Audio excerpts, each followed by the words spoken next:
Hi, Colin. I thought I'd do 5 minutes on the emergency active travel measures that we brought in last year after the first lockdown. So things like making some more space on the pavements by taking some road space, closing the old bridge in Hereford, bringing in the lovely planters, half-barrel pots that people either love or hate depending on who you're reading. The point of the emergency active travel measures was after the first lockdown and government knew people were going to try to go back to work. We weren't sure where we were going to go long term, but I think we hoped that was the only lockdown we were ever going to go through. But the government said, look, we're worried about people moving around again. Streets are very narrow when you actually look at them, no matter where you are, whether that's in a big city or even a small city like Hereford and our market towns. So I said, can you take some space from the road carriageway to increase the space of the pavements to allow people to step off if they needed to keep safe and keep distanced. So we said, fine, we'll look at that. The second element of the emergency active travel measures, there was two elements. The second element was, can you protect routes that people have been using? So a lot of people have started to cycle and walk, either for health or other reasons, but they then started to commute because it was quieter and less traffic on the road during lockdown. So they said, can you maintain that? Can you protect routes that people have been using? Because we can't use public transport in the same way, obviously because of the distance rules, and we don't want people all going back and taking individual car journeys at this point because they can't cycle or walk or use public transport in the same way. So we said, okay, we'll look at that as well. Now, the way that money was allocated was on the basis of how much public transport you were taking away or what you were losing. So in places like Worcester and Gloucester, they got offered a couple of £1 million. We didn't. We got offered only £200,000 because our bus allocation, our buses, our public transport is buses. We didn't have a huge amount, of provision. So we only got allocated £200,000. Of that, we actually only got awarded £120,000 because they said our schemes weren't brave enough. So everyone thinks that we closed loads of streets, took loads of road space. The reality is we didn't. We closed the old bridge. We closed Corn Square in Leominster for about 2 weeks, but it was a real struggle for traders because of access and deliveries and all the rest of it. So we withdrew that, except for a Friday, which was their market day anyway. We didn't close any streets in Bromyard or Ross.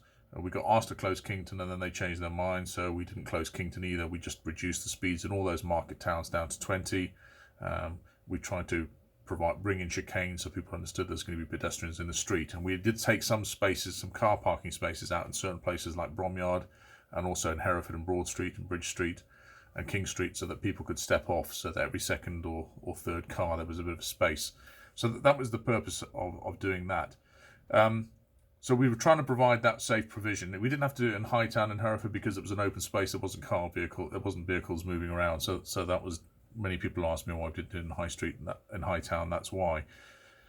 So in terms of trying to create extra routes or safe routes, we put some lanes up Ledbury Road. We also put some lanes down and up Commercial Road, but they weren't put in to my satisfaction in the end. I had hoped we were going to go between the cars and the pavement, not stick them on the outside of the cars, but I understand that the provisions and the regulations at the time meant that we had to do it that way. It wasn't a good route, it wasn't a good safe scheme, and I insisted it came out.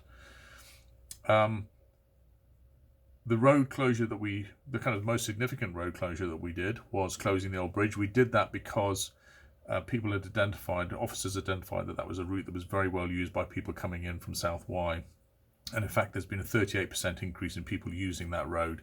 So I'm happy to have done that at the moment. 38% in pedestrians and cyclists using that road. So I'm happy to have done that at the moment, and I have no intention of changing that for the short term.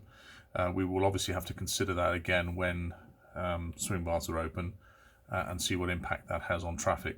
But at the moment you can get into Broad Street, you can get into King Street, Bridge Street and everywhere else by coming off the top of the new bridge and turning right into St Nicholas Street. And in actual fact, only taxi drivers and people who try to access their properties are allowed to go down East Street. So it's a closed system, and you're supposed to come back out off St Nicholas Street again anyway.